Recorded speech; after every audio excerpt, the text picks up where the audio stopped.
Welcome in our DuckDB series. In this video, let's go through how to use DuckDB group by example in our Python Jupyter Notebook on DuckDB. We are taking as simple as so we don't have any issue in understanding. Let's go in our first cell. First, we should write our wall mount time so we know in how much time it's taking to execute the cell. Let's import DuckDB first. Next, we can connect to DuckDB using connect method. There are different ways to connect with the DuckDB.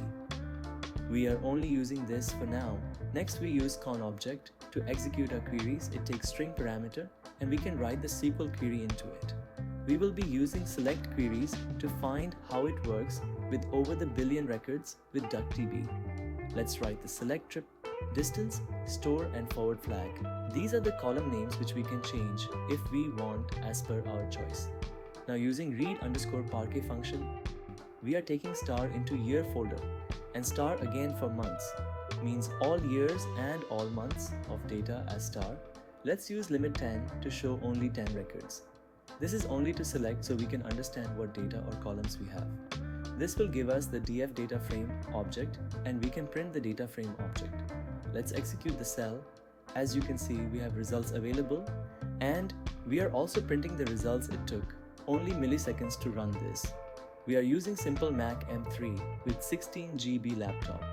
Let's go in our next cell. Here we want to check the group by functionality with only one column. We should write our wall mount time. Let's import DuckDB first. Next, we can connect to DuckDB using connect method. Next, we use conObject to execute our queries. It takes string parameter and we can write the SQL query into it. We will be using select queries to find how it works with over the billion records with DuckDB. Let's write the select store and forward flag and sum of total amount from using read_parquet function. We are taking star into year folder and star again for months, means all years and all months of data as star. Let's use group by onStore and forward flag column. This will group all the values inside this column and then sum of the total amount based on this store and forward flag column. This will give us the df data frame object and we can print the data frame object. Let's execute the cell. As you can see, we have results available and we are also printing the results. It took over 4 seconds to run this. Let's go in our next cell. Here we want to check the group by functionality with having functionality. We should write our wall mount time. Let's import DuckDB first. Next, we can connect to DuckDB using connect method. Next, we use conObject to execute our queries. It takes string parameter and we can write the SQL query into it. We will be using select queries to find how it works with over the billion records with DuckDB.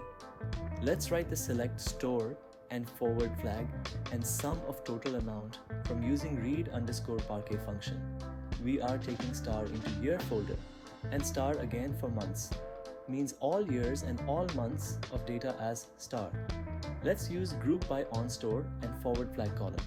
This will group all the values inside this column and then sum of the total amount based on this store and forward flag column. Let's use the having sum of total amount greater than equals to lakhs. This will give us the df data frame object and we can print the data frame object. Let's execute the cell. As you can see, we have results available and we are also printing the results. It took over 4 seconds to run this and you can see it's printing both the columns. Let's go in our next cell. Here we want to check the group by functionality with having functionality on the multiple columns. We should write our wall mount time.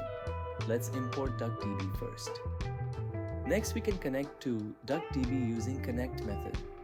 Next, we use conObject to execute our queries. It takes string parameter and we can write the SQL query into it. We will be using select queries to find how it works with over the billion records with DuckDB. Let's write the select store and forward flag and sum of total amount from using read_parquet function. We are taking star into year folder and star again for months, means all years and all months of data as star. Let's use group by onStore and forward flag column and onTrip distance column. This will group all the values inside these columns and then sum of the total amount based on both the columns. Let's use the having sum of total amount greater than equals to 1 lakhs. This will give us the DF data frame object and we can print the data frame object. Let's execute the cell. As you can see, we have results available and we are also printing the results. It took over 7 seconds to run this and you can see it's printing both the columns. That's all we have in this video. I hope you have learned something new today. Let's see you in the next video.